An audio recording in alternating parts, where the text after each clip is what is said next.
வெற்றிக்கு ஒரு ரெசிபி இருக்கிறது. அந்த ரெசிபியில் முதலாவது முக்கியமான பொருள் ஒழுக்கம். ஒழுக்கம் இல்லாமல் வெற்றியின் உணவை சமைக்க முடியாது. எதிர்காலம் விலை உயர்ந்தது.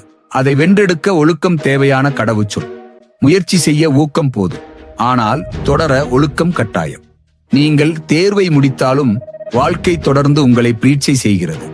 அதற்கு தயார் இருக்க வேண்டியதுதான் மாணவ மனப்பக்குவம். நீங்கள் கனவு கண்டீர்கள், ஏன் தெரியுமா? பசி, வெற்றிக்காக, குடும்ப சுமைகளை முறியடிக்க, வாழ்க்கையை மாற்ற வேண்டும் என்ற தீவிர விருப்பம். அந்த பசியே உங்களை இங்கே கொண்டு வந்தது. உண்மையான வலிமை என்ன? வலியை முன்னேற்றமாக மாற்றும் திறன். அதற்காக இன்று தொடங்குங்கள். தினமும் நேரத்திற்கு எழுங்கள். திட்டமிட்டு படிக்கத் தொடங்குங்கள்.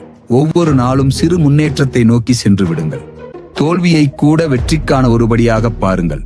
சராசரிக்கு சமரசம் செய்யாதீர்கள். நீங்கள் மட்டும்தான் உங்கள் கனவை காண்கிறீர்கள். அதை நிஜமாக்க வேண்டும் என்ற பொறுப்பும் உங்களுடையதே. இப்போது செவிகளை திறங்கள்.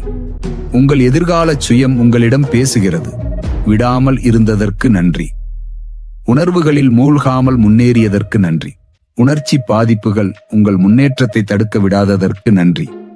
உங்கள் குடும்பத்தில் வந்த துயரங்கள், மனச்சோர்வுகள், இவையெல்லாம் உங்களோடு முடிவடையட்டும். நீங்கள் புதிய பாதையை திறக்க விரும்புகிறீர்கள் என்றால் பழைய சுழற்சிகளை முறியடிக்க வேண்டும். நினைவில் வைங்க, ஒவ்வொரு கனவும் ஒழுக்கத்தை கேட்டுக்கொள்ளும். உங்களிடம் அறிவு இல்லை என்றால் பரவாயில்லை, ஆனால் தீர்மானம் இல்லை என்றால் எதிர்காலம் இல்லை.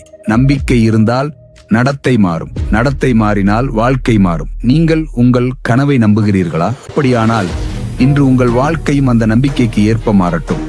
மாணவ மனப்பக்குவம் என்பது தேர்வுக்கான தயாரிப்பல்ல, அது வாழ்க்கையை வெல்வதற்கான ஒழுக்க பயணம். இன்று துவங்குங்கள். நீங்கள் தயாரா?